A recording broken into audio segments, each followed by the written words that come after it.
There's the water pump with the gasket on it. I put blue RTV on both sides of the gasket. I got the hardware right here. We got the water pump, and we got a long bolt right here and a long bolt right here.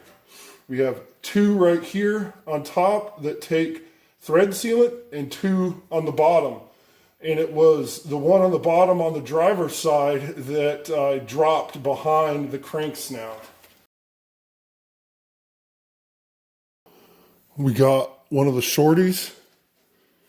We have two on the top, passenger side, driver's side. They're going to take some sealant on the threads.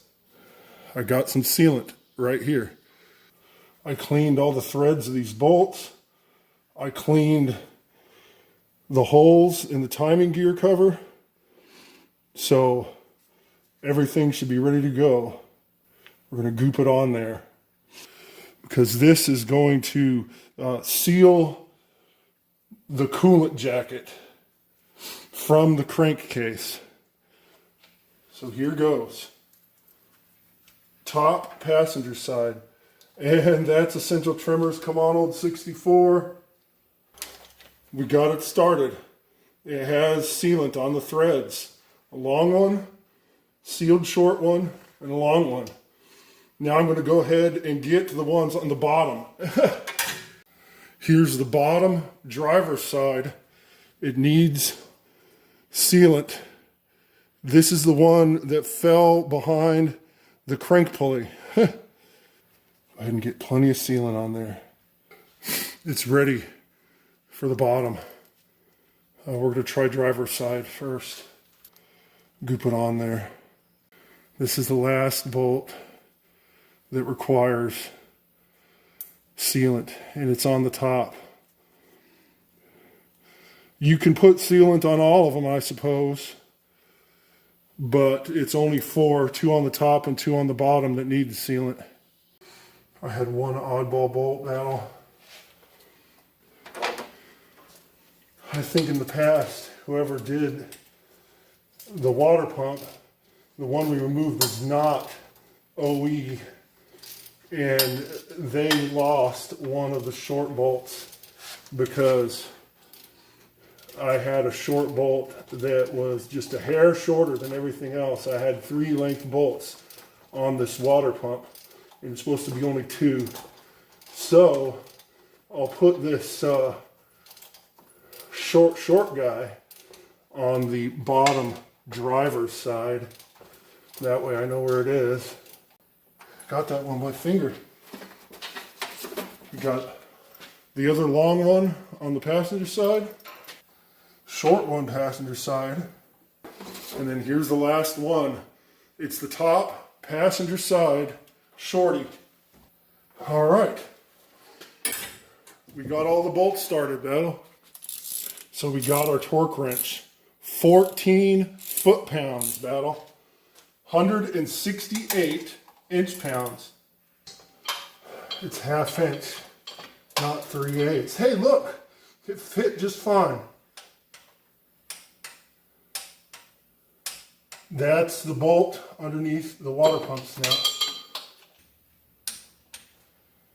14 foot-pounds. 168 inch-pounds. All right, Battle. The water pump is on there. She's tight. So, Battle, we have the water pump on, and I got the pulley on. I got the bracket for the alternator and vacuum pump secure. And then I have this bracket right here for the power steering pump and the AC compressor. They were together, and I removed them from the engine when I removed the water pump. These 3 bolts right here hold the AC compressor to the bracket. I ended up removing the compressor because I need to get the bracket secure on the engine first. And then I have this bolt right here, which is a power steering pump bracket that allows you to adjust the tension of the belt. And then over here are 2 pieces of hardware, 2 bolts that I use to keep the electric fan on the radiator. Right now it's loosey-goosey. So Battle, this is a major pain in the butt. This bracket right here for the power steering pump and the AC compressor. I had to disassemble everything, and hopefully I can get it back together. Talk about pain in the rear. Makes lifting the side fuel tank look easy. Well, I guess at least I'm not on my back. Okay, Battle, she's finally going together right. I had to start with this intermediate bracket, and then I put this power steering bracket on the front. This is the rear AC bracket and essential trimmers. And then here is the front AC bracket. She's gonna go like that right there. Definitely a pain in the rear, Battle. Start with this one and then go to the power steering bracket and the power steering mount. Sort of difficult when you don't have a factory service manual and you're relying on a cheater's guide. We got the power steering pump belt on. We got the alternator belt on. We got the vacuum pump belt on. We need to go ahead and hook up the switch for our electric fan. There we go.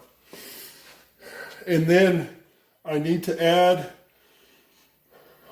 5/8 inch heater hose to this hose barb and put it here to my coolant filter.